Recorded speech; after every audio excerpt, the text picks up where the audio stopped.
दोस्तों नमस्कार, स्वागत है आपका यूट्यूब चैनल एबीटेक में। दोस्तों आज है 13 अगस्त 2023 और जान लेते हैं आज की महत्वपूर्ण खबरें जो आज के प्रमुख समाचार पत्रों पे छाई हुई हैं। सबसे पहले देखिए यहाँ पर अपडेट है बीएड वर्सेस बीटीसी के सुप्रीम कोर्ट ऑर्डर के बाद शिक्षक भर्तियों पर क्या प्रभाव पड़ रहा है उसके बारे में कई सारी महत्वपूर्ण अपडेट हैं। यहाँ पर देखिए लिखा कि एमपी की शिक्षक भर्ती से भी बीएड अभ्यर्थी बाहर। लिखा कि कक्षा 1 से 5 तक के सरकारी स्कूलों की शिक्षक भर्ती से बीएड अभ्यर्थियों को बाहर करने के सुप्रीम कोर्ट के फैसले ने हजारों बेरोजगारों के सपनों पर पानी फेर दिया है। केंद्रीय विद्यालय संगठन और मध्य प्रदेश में प्राथमिक शिक्षक भर्ती के लिए दिसंबर 2022 में विज्ञापन जारी हुआ था। इन दोनों ही विज्ञापन में यह शर्त रखी गई थी कि बीएड आवेदन कर सकते हैं, लेकिन नियुक्ति की कार्रवाई न्यायालय में लंबित प्रकरणों के अंतिम निर्णय के अधीन रहेगी। साफ है कि शुक्रवार का सुप्रीम कोर्ट का निर्णय इन दोनों ही भर्तियों पर असर डालेगा। केंद्रीय विद्यालयों में प्राथमिक स्तर के 6,414 शिक्षकों की भर्ती के लिए एक बड़ी संख्या में उत्तर प्रदेश के अभ्यर्थियों ने भी आवेदन किया था।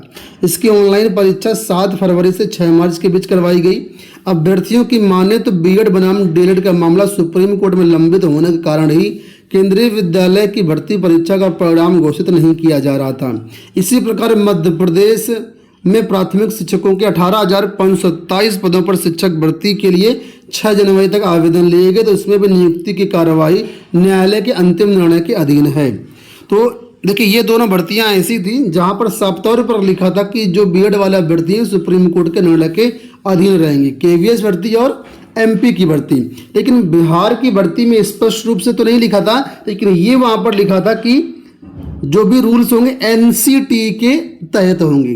तो एनसीटी अगर कोई अधिसूचना जारी करता है एग्जाम के पहले एग्जाम के बाद, उस केस में बीएड अभ्यर्थियों को यहाँ पर समस्या होगी, अदरवाइज समस्या नहीं होगी। कई बार स्टेट गवर्नमेंट भी छूट दे देती है अपनी खुद के रूल्स बना करके, क्योंकि शिक्षा का अधिकार जो होता है, शिक्षा संबंधी बहुत सारे पावर जो स्टेट को भी दी गई है। तो यहाँ पर देखिए लिखा है कि बिहार भर्ती में शर्त ना होने से बच गए बीएड वाले। इस मामले में बिहार की शिक्षक भर्ती के लिए आवेदन करने वाले बीएड अभ्यर्थियों को कुछ राहत मिलती दिखाई पड़ रही है।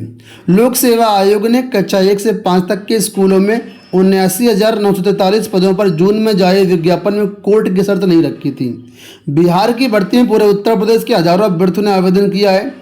जानकारों की माने तो कोई भी भर्ती विज्ञापन की विज्ञापन के शर्तों के आधार पर ही होती है, और बिहार की प्राथमिक शिक्षक भर्ती में बीएड डिग्रीधारियों ने आवेदन लिया गया है।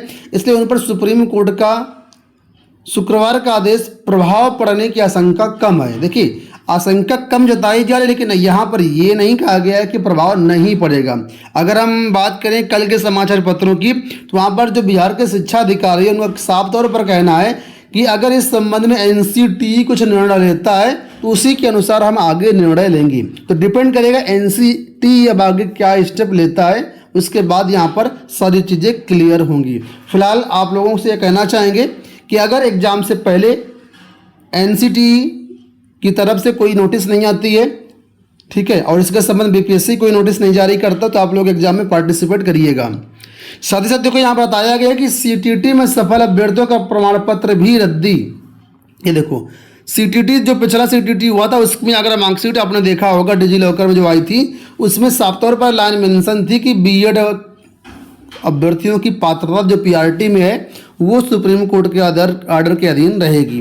तो यहाँ पर देखिए बताया गया कि दिसंबर 2022 में सीटेट आयोजित जो हुई थी प्राथमिक स्तर के लिए, उसमें भी सेम यही शर्त थी। साफ है कि जिन बीएड अभ्यर्थियों ने प्राथमिक स्तर की सीटीटी के लिए आवेदन किया था, जो क्वालिफाई हैं, उनके प्रमाण पत्र मात्र रद्दी के टुकड़े रह जाएंगे।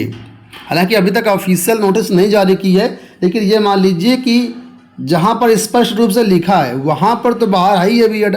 बाकी अभी जहां स्पष्ट रूप से नहीं लिखा है वहां पर थोड़ा सा असमंजस है, और बाकी सारे छात्र मांग कर रहे हैं कि यहाँ पर जो है सरकार अध्यादेश लाए। अध्यादेश के तहत अगर बीएड को प्राथमिक शिक्षक भर्ती में लाया जाता है, जोड़ा जाता है, तो जाहिर सी बात है ये सारी चीज़ें फिर से वैलिड हो जाएंगी। यहाँ पर देखो अपडेट के फिर फंसा डाटा का पेंच, घनचक्कर बने अभ्यर्थी। कृषि प्राविधिक सहायक के 3,436 पदों पर शुरू नहीं हो पा रही भर्ती। आप लोग जानते हैं यूपी SSSC से 3,500 पदों पर लगभग कृषि प्राविधिक सहायकों की भर्ती आनी है और इसके लिए पिछली भर्ती में जो अभ्यर्थी ओवर एज हो गए थे यूपी पीएससी से, उनका डाटा भेजा जाना है। तो लोक सेवा आयोग ने दोबारा से डाटा भेजा है, लेकिन यूपी ट्रिपल ने फिर उस डाटा को अधूरा बताया है। 906 अभ्यर्थी ऐसे हैं जिनको 2013 भर्ती में शामिल किया गया था, 2013 में आवेदन किए थे, उनको ऊपरी आयु सीमा में छूट मिली, उनको एज रिलैक्सेशन मिलना है। और यही डाटा जो है लोक सेवा आयोग यूपी ट्रिपल को दोबारा भेजा है, लेकिन वो भी डाटा अधूरा है, ऐसी जानकारी निकल के आ रही है। यूपी ट्रिपल के मीडिया प्रभारी विनोद गौर ने यूपी पीएससी के मीडिया प्रभारी विनोद गौर ने स्पष्ट किया कि यूपी ट्रिपल ने जो भी डाटा मांगा था वो उपलब्ध करा दिया गया है। अभ्यर्थियों का कहना है कि 10 वर्षों से कृषि प्राविधिक सहायक के पद पर कोई भर्ती नहीं हुई है। डाटा के नाम पर पूरी भर्ती को रोक करके रखा गया है। ऐसे में कई अन्य अभ्यर्थी भी विज्ञापन के इंतजार में ओवरएज हो रही हैं। प्रतियोगी छात्र संघर्ष समिति के मीडिया प्रभारी प्रशांत पांडे का कहना है कि आयोग सिर्फ एक दूसरे पर अपनी जिम्मेदारी टाल रहे हैं। चलिए यहाँ पर देखिए एक अपडेट आ गई है कि पढ़ाई के साथ कमाई भी करेंगे प्रदेश के एमएससी नर्सिंग छात्र। प्रदेश में एमएससी नर्सिंग की पढ़ाई करने वाले छात्रों को हर महीने 15,000 रुपये मानदेय मिलेगा। उनकी गिनती फैकल्टी के रूप में की जाएगी। वे बीएससी नर्सिंग छात्रों को ट्यूटर के रूप में पढ़ा सकेंगे। इंडियन नर्सिंग काउंसिल ने प्रदेश सरकार के इस प्रस्ताव को मंजूरी दे दी है। इसे जल्द ही लागू करने की तैयारी चल रही है। तो भाई जो एमएससी नर्सिंग कर रहे हैं उनकी पढ़ाई भी होती रहेगी और पढ़ाई के साथ साथ कमाई भी होती रहेगी। ऐसी व्यवस्था सरकार ने कर दी है। 15,000 रुपये आपको मानदेय भी मिलेगा। इससे अच्छी बात क्या हो सकती है। यहाँ पर देखिए अपडेट है कि चकबंदी के 3,050 कर्मी राजस्व विभाग में आएंगे। भूमि विवाद से जुड़े मामलों के तेजी से निस्तारण व सेवाएं समय से उपलब्ध कराने के लिए चकबंदी विभाग के 3,050 अधिकारी कर्मचारी राजस्व विभाग में तैनात किए जाएंगे। इनमें लेखपाल से लेकर के मुख्य अधिकारी तक शामिल हैं। मुख्यमंत्री के निर्देश के बाद इस वैकल्पिक व्यवस्था पर कार्रवाई शुरू हो गई है। फिलहाल 2,000 लेखपाल, 500 चकबंदी कर्ता, 350 सहायक अधिकारी और 200 अधिकारी राजस्व विभाग में सेवा स्थानांतरण के आधार पर तैनात किए जाएंगे। इन्हें 3 वर्षों के लिए तैनाती दी जाएगी। आवश्यकता अनुसार तैनाती अधिकतम 5 वर्ष तक बढ़ाई जा सकती है। राजस्व विभाग में मूल पदों पर नियमित नियुक्त होते ही चकबंदी के अधिकारी कर्मचारी अपने विभाग में वापस चले जाएंगे। तो ऐसी यहाँ पर व्यवस्था की गई है। ऐसी ज़रूरत क्यों पड़ी, तो यहाँ पर देखिए बताया गया कि लेखपाल की जो राजस्व लेखपाल हैं करीब 30,837 पद रिक्त है। इसमें 14,000 पद रिक्त, मतलब 30,837 पद यहाँ पर जो सृजित हैं, इसमें 14,000 पद रिक्त हैं। 8,000 पदों पर भर्ती की कार्रवाई चल रही है। इस भर्ती के आने के बाद एक नई भर्ती भी आएगी। तो फिलहाल काफ़ी कमी है यहाँ पर, इसी वजह से यहाँ पर जो है शिफ्ट किया गया है चकबंदी के 3,050 कर्मियों को। 69 शिक्षक भर्ती विवाद में 1 अंक का जो मामला था उसमें हाईकोर्ट ने सख्ती दिखाई है। सरकार को अवमानना मामले में कार्यवाही का ब्यौरा पेश करने का निर्देश दिया है।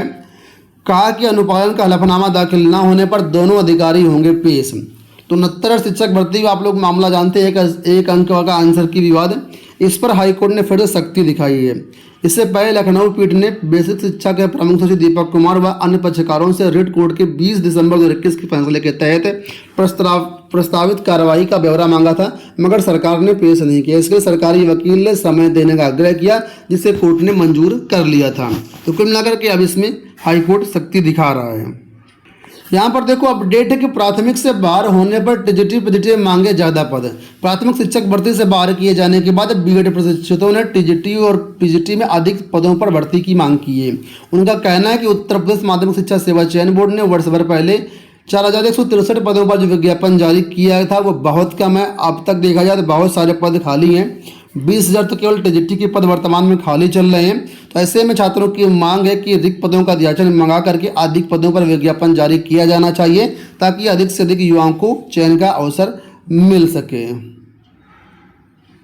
10वीं 12वीं की परीक्षा के लिए कल से भरे फॉर्म। सीबीएसई की तरफ से अपडेट है कि 2024 में होने वाली 10वीं 12वीं की परीक्षा के लिए संशोधित कार्यक्रम जारी कर दिया गया। 14 अगस्त से फॉर्म भरने शुरू हो जाएंगे। विलंब शुल्क के साथ 13 सितंबर तक फॉर्म भर पाएंगे।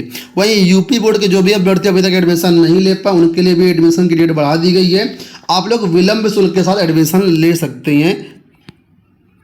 दोस्तों ये हो गई आज की सारी सूचनाएं। उम्मीद करेंगे वीडियो पसंद आया होगा। इस वीडियो में इतना ही। धन्यवाद।